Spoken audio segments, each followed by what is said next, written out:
Um, Hello, everyone. Thank you for joining us this evening. Just as an FYI, this webinar is being recorded and we'll upload it to the City of Minnetonka sustainability page, just in case somebody misses it. And feel free to ask questions at any point, just because there's only a few of us. It's not a big deal. And we will get started. My name is Claire. I am a Minnesota Green Corps member serving at the City of Minnetonka. I've been focusing on waste reduction, recycling, and organics management programs.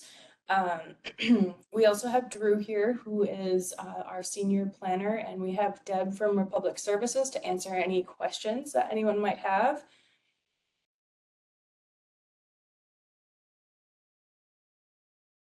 So starting off, we have some tips about reducing waste.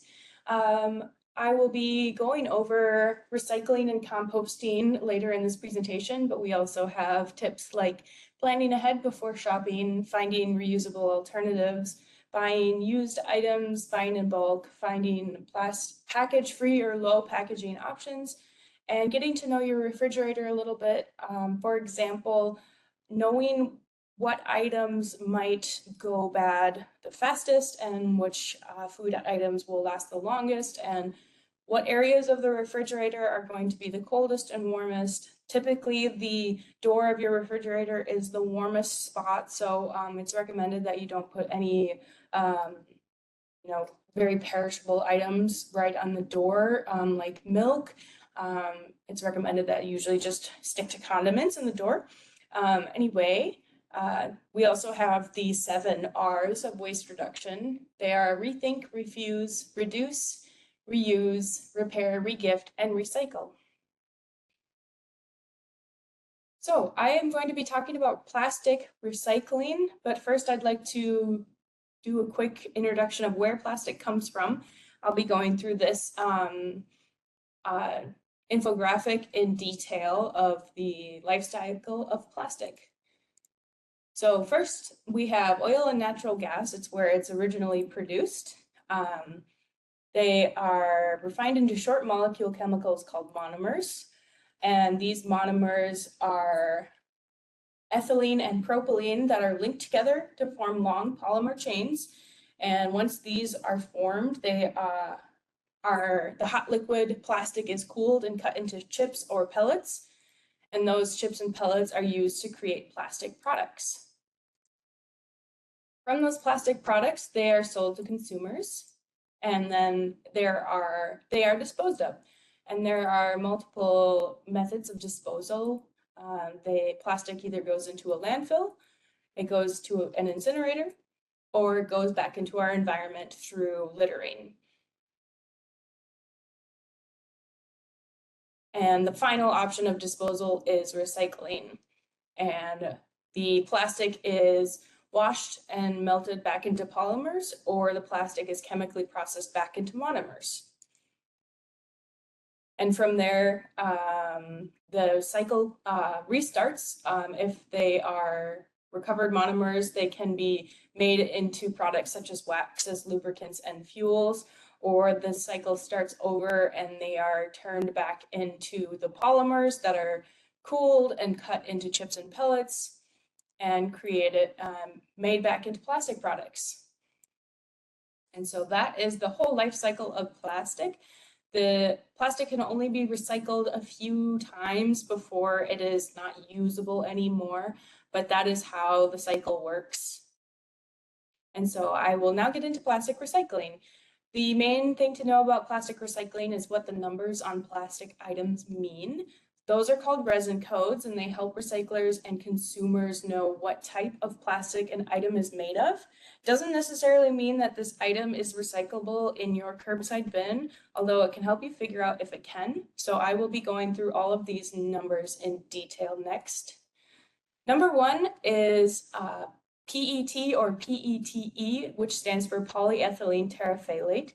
This is a widely accepted recyclable product. It's very, very common, recyclable, like water bottles, soda bottles, peanut butter jars, shampoo, liquid hand soap, and these things can be made into clothes, tote bags, carpet, containers. And this is what the symbol looks like. Number 2 is HDPE, or high density polyethylene. This is a widely acceptable recyclable plastic as well. Only hard plastics though, like milk jugs. We also have plastic bags are considered number 2, but they are not recyclable in your curbside bin. Other examples are bleach containers, detergent jugs, and these things can be made into recycling bins, plastic lumber, and bottles for non-food items. Number 3 is PVC, which stands for polyvinyl chloride. This is not a common recyclable item just due to lack of market, but these items are typically seen as credit cards, plastic food wrapping, or vinyl records. And these items can be made into piping, decking, furniture, or traffic cones. Number 4 is LDPE, low density polyethylene.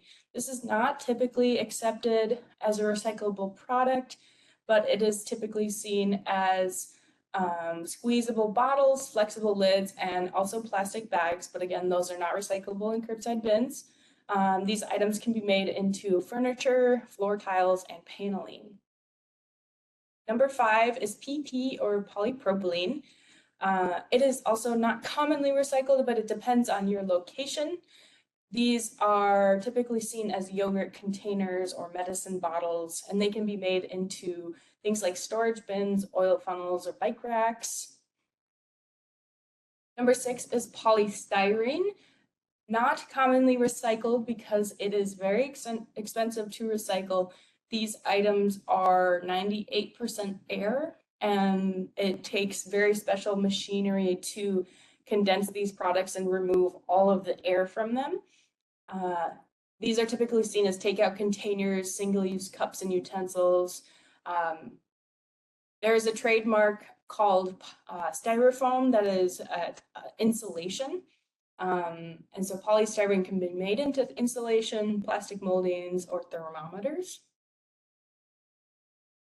And number 7 is just known as the other plastics, polycarbonates or mixed plastics.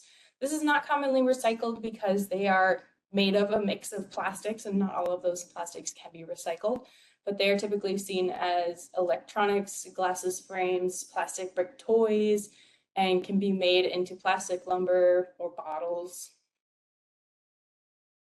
And so what can you recycle that's plastic in Hennepin County?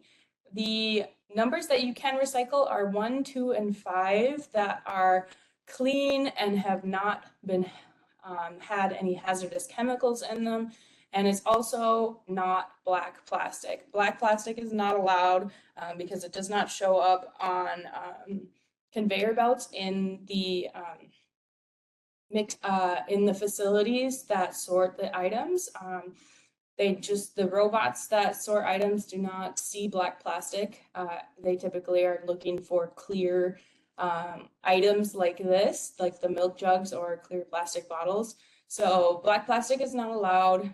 Anything, no plastic bags or film, anything that's really lightweight is not allowed because it's just going to get caught up in the machines, or because they're so lightweight, they typically fly off the back of trucks anyway and just end up in the environment.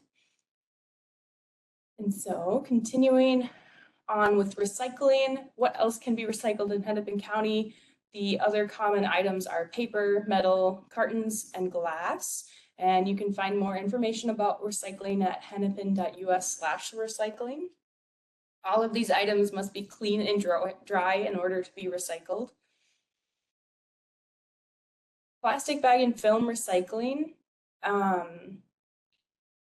This is a program that a lot of grocery stores and retail stores might have at the checkout areas. They recycle plastic bags and film.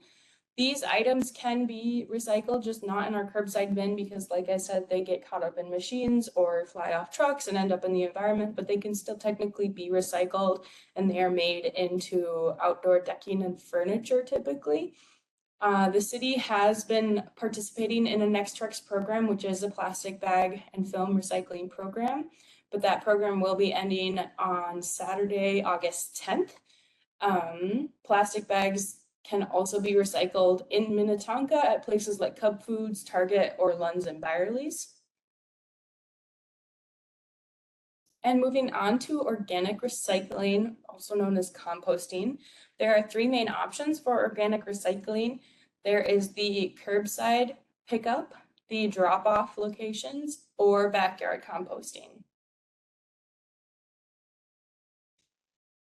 We have at the city of Minnetonka, they offer free bags and containers located at our Public Works Department. If you are interested in starting organics recycling at home, all compostables must be in a certified compostable bag or paper bag in order to be composted in your curbside bin or dropped off at one of our locations. You can sign up for a curbside pickup with your hauler. There is no extra charge. We also have a drop-off location at our Public Works facility where you can pick up these bins and bags. That is located at 11522 Minnetonka Boulevard. This is what the dumpster looks like. All of organics, like I said, must be in the certified compostable bag or a paper bag, and then you can just toss it in right here or in your curbside bin. And this is just a guide of what is allowable in the curbside pickup or drop off. It's all food soiled paper, certified compostable products, and other compostable household items such as coffee grounds and filters, hair and nail clippings, cotton balls and swabs with paper stems, houseplants and flowers, and small wooden items like chopsticks, popsicle sticks, and toothpicks. And so I would like to also mention, many questions have come up about why someone is being charged for organic recycling. And yes, I actually can see chat questions. Yes, they have to be, if they're in the curbside pickup, they do need to be in compostable bags or paper bags if they're being picked up in a curbside bin. So in 2023, Minnesota state statute prohibits haulers from charging an additional fee for recyclables, and recyclables includes traditional and organic recycling. The MPCA has announced that organic recycling is considered a recyclable, so haulers cannot charge an additional fee. And cities are required by Hennepin County to make organics collection available to residents. And the purpose of this is to make the service more affordable for everyone and encourage organic recycling. And to get back to that question, the city provides a countertop. I believe it's like a 2-gallon bin. I have like a picture of what one might look. Yeah, it looks like this. So the city, if you live in Minnetonka, the city provides a bin that looks like this, and it comes with 25 compostable bags. And that is just to get you started for about 6 months. And then from there, you can buy your own compostable bags or use paper bags. But yes, these items are free if you go pick up at Public Works. It is a free bin, and it comes with 25 compostable bags. I can ask a quick question, Claire. Where can you buy those type of compostable bags? Anywhere, pretty much anywhere. I know a lot of people buy them off of Amazon, or I believe they're available at Target or Walmart. They can be found pretty much anywhere.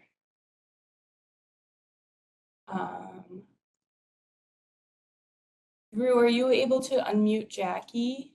Saw she has her hand raised.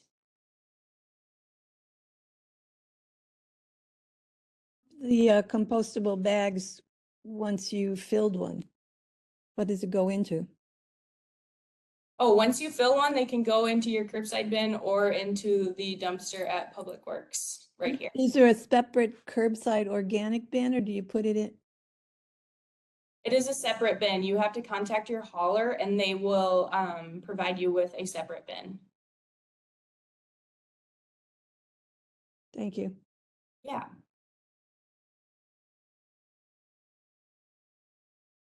Jackie might, or looks like we have Deborah might be able to answer some more questions here. Deborah, I see your hands up. I'll unmute you right now. You're unmuted, Deborah.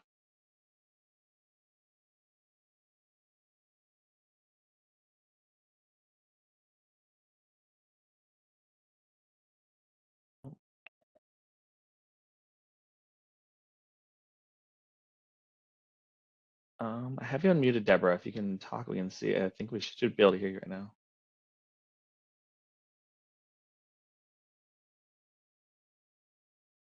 I think we might be having some technical difficulties with Deborah. Okay. We can go to the chat though, Claire, if you'd like to. I think there's a couple Yes. other questions that came through. Yeah, do you want to read them? They kind of disappear for me. Yeah, no problem. So the next question is from Judy. I participate, but just put my compost right in the bin outside. Is this okay? I don't use bags when I shop. I mean, if your hauler hasn't been complaining, I'm not sure. I suppose the hauler might be picky about that, but I've been told that you just need to use a compostable bag just so nothing is going in loose and falling off. But I suppose it depends on the hauler. I've just been told that it needs to be they haven't said anything. Interesting. I know that, I mean, Deborah can confirm because we use Republic Services to pick up. Okay, thank you. Yeah, Deb said that using a bag is preferred, but not required. It is up to you to clean out your curbside bin. So I think it's ideal to use a bag. It's ideal to use a bag just so you don't have to be cleaning out your bins every week or so, but I believe I saw a question that said like how often it's picked up, and haulers pick up organics every week along with your regular trash. What's the next question, Drew? Let's see here. The next one we have is just going through here too. I have a curve. Okay. Does your hauler pick up the bin? Was someone else's question? Yes, like this curbside bin, it gets picked up every week. And then, I think Deborah added a few things in here too. Deborah, who works for Republic, so also bags must be BPI certified. So there should be some certification that says BPI right on to know that's there. She said there is a difference between biodegradable and compostable. Yes. Yes. It should be a BPI compostable bag. It should have some type of label like this. It's kind of small on this one, but it's right there. This is just a stock image. It's not necessarily what Public Works will offer you, but yes, it must be BPI compostable. Biodegradable is not necessarily certified compostable every time, but certified compostable products go through testing to ensure that they can be composted in a set amount of time when they go to an industrial compost site. So that's why they must be in these BPI compostable bags. Anything else in the chat before I move on, Drew? Nope, that's the last question I saw there, unless I missed any of them, but I think we're good to move on. Perfect. Okay. And then I just also wanted to mention backyard composting. It's slightly different from doing a drop off or pickup with a hauler. It's just different because it's typically not recommended that you put meat or dairy products or fats, any feces, any synthetics like motor oil in your backyard compost, just because they will attract a lot of critters and smell. Like it says weeds with seeds and large pieces of wood. Like you don't want anything growing in your compost or taking up too much space, but everything else is acceptable. Yard waste, food scraps, just not meat and dairy products, no bones, fish scraps or eggs, but fruit and vegetable scraps, coffee grounds, eggshells are okay. Non-recyclable papers like paper towels, small amounts of sawdust, wood chips, and small amounts of wood ashes. It's just slightly different from your pickup or drop off with a hauler because your backyard compost is not an industrial compost site that heats up as hot. And so it sits in your bin for longer periods of time, and you don't want anything, any critters being attracted to the meat and dairy products because they take longer to break down. And in your backyard, you do not need to use a compostable bag. You could still use a paper bag if you'd like, but it's not needed just for your backyard. Oh, moving on, I wanted to chat about where waste goes. For municipal solid waste or garbage, there are multiple locations where waste can be taken. The main location in Hennepin County is going to be the HERC facility, which is the Hennepin Energy Recovery Center in Minneapolis. That is mainly for mixed solid waste. There is also DEMCON in Shakopee, which takes construction and demolition debris mostly. Elk River Sanitary Landfill in Elk River, which takes mixed solid waste, industrial waste, and demolition debris. There is Pine Bend.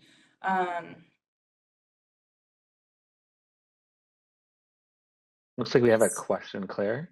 Yeah, I just read it before it disappeared, I believe. I'll read it so everyone can hear it too. Oh, perfect, thank So we'll you. put in here. I put food scraps, etc., in curbside, but veggie / fruits. Can I put a weed such as garlic mustard in the curbside? Fruit mustard. Is that like is that considered I think that's considered yard waste, right? Yes, I would say Okay. so. Yeah, it sounds like weeds, if they're considered yard waste, then they can be put, I think, taken to a yard waste facility, or I'm not sure if haulers offer yard waste bins. That's something that I grew up with, having a yard waste bin, but I'm not sure if it's offered in Minnetonka. Drew, could you help me out with that one about yard waste in Minnetonka? Yeah, I don't believe we have. I think we do yard waste at Public Works. That'd be a good one for them if they're on here right now.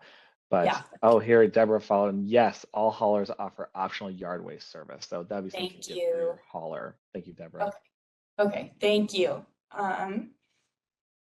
Okay, I will continue on. I'm more concerned about Judy said I'm more concerned about noxious weeds.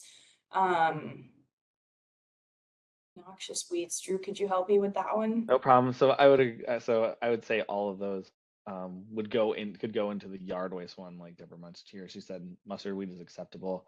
I guess a good question for Deborah, see if she can respond in there, is could you put other noxious weeds in there too? I'm assuming yes, but I will refer that over to Deborah. Yep, she says yes. So any sort of yard waste, be it weeds, buckthorn, other plants, those could all be put into a optional yard waste service, not the compost service, but a yard waste service if you got that with your hauler.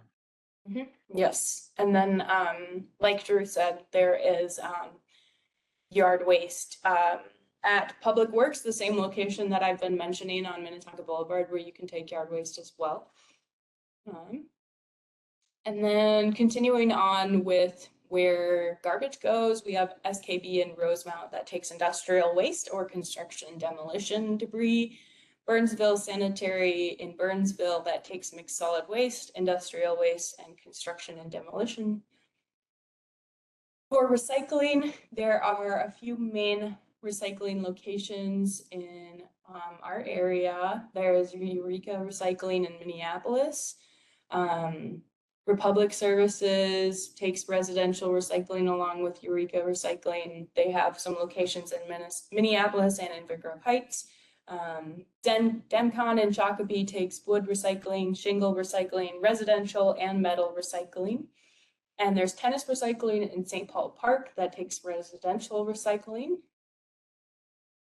And then for organics recycling, there are two main facilities.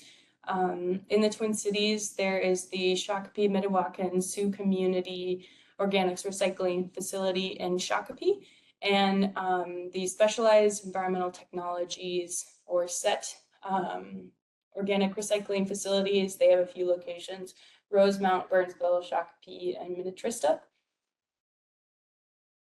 And this is a picture of the Shakopee facility.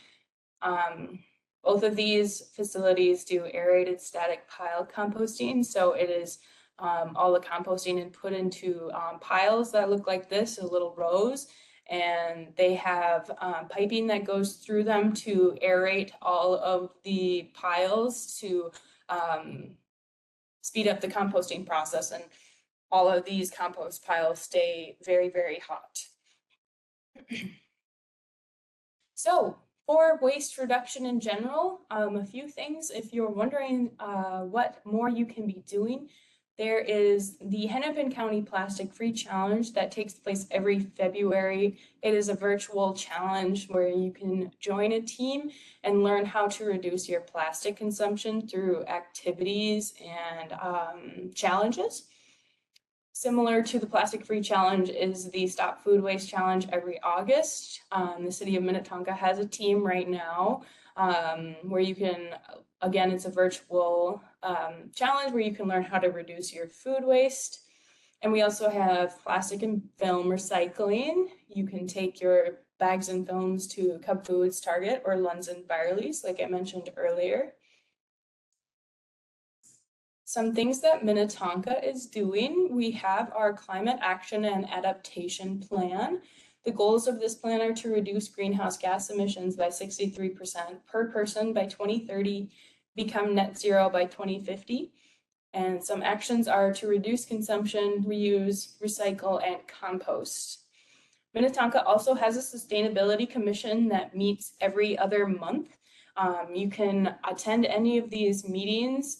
They are through which Tuesday is it? Is it the last Tuesday of every other month? Yes, for the commission meetings. Yeah. Yep. So they meet every other month on a Tuesday. It moves around a little bit. It's not Okay. always the second or third Tuesday. It sort of depends on what the schedule is for that month. So I'd say you can always look on the city calendar to see when they meet, but it is every other month, so 6 times a year. Yes. Okay. Thank you so much. On our city calendar, you can look up when our Sustainability Commission meets. We also record all of the meetings, so those are available online, as well as the agendas of those meetings. Some city operations are our sustainable purchasing policy.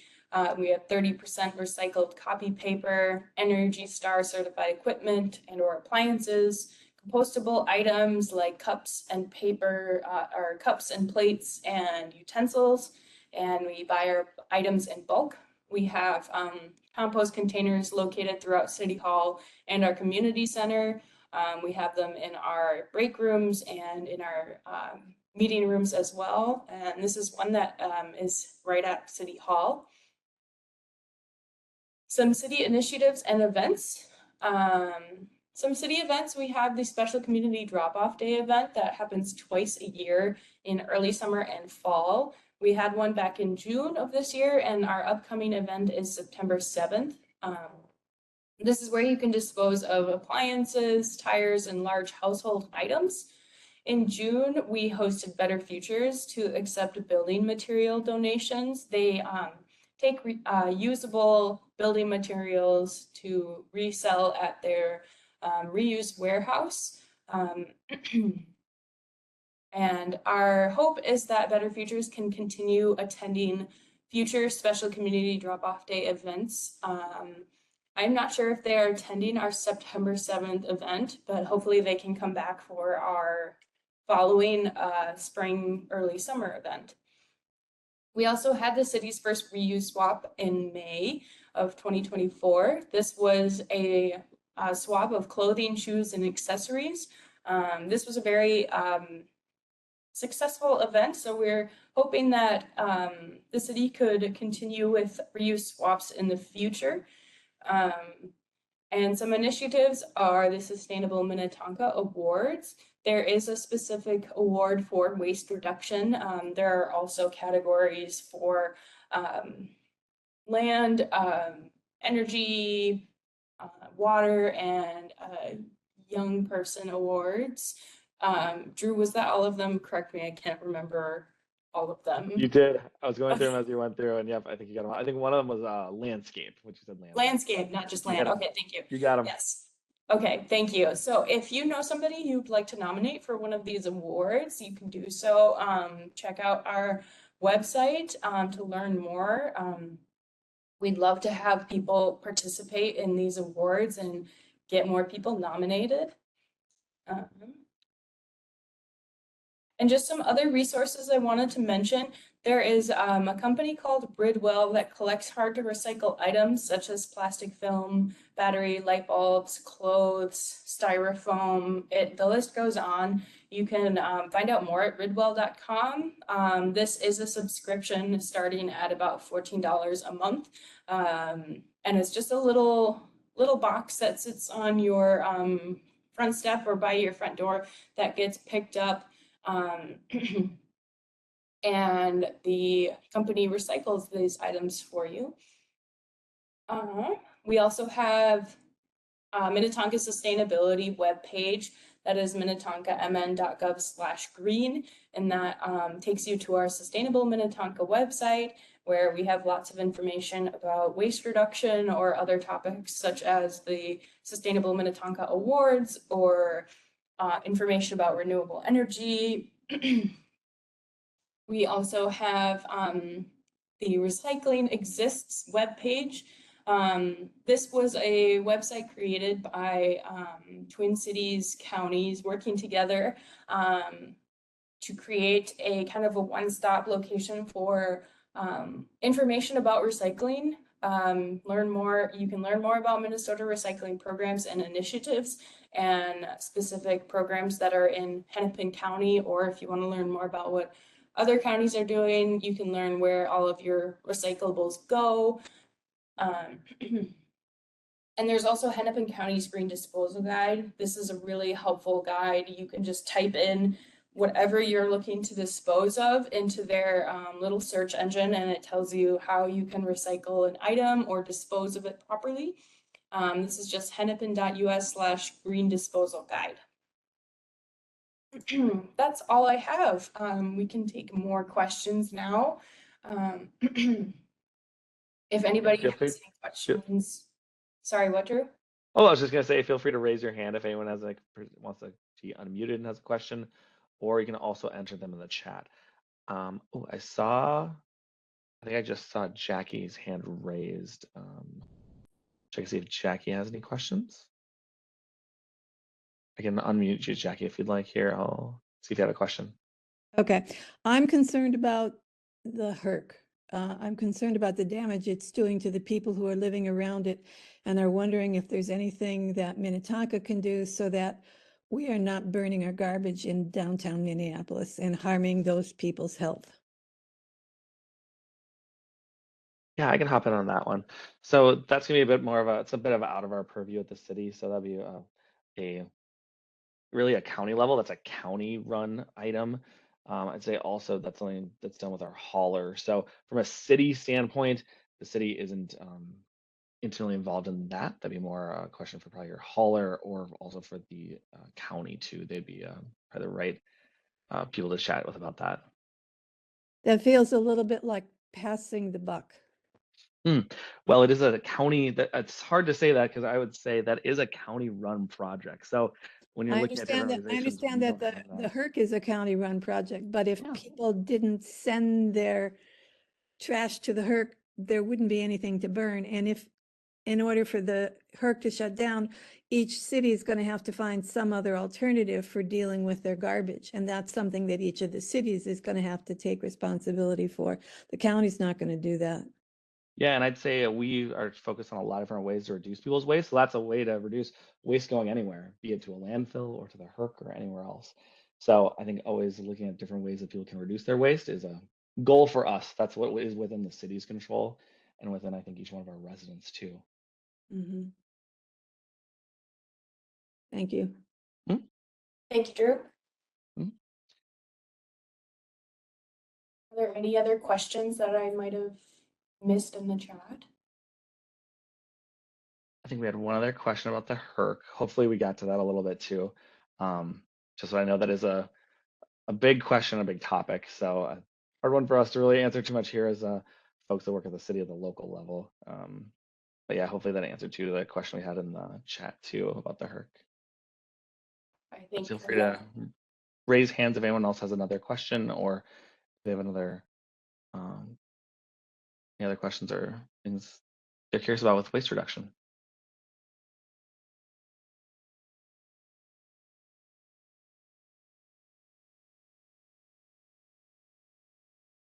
I don't see any other ones in there, Claire.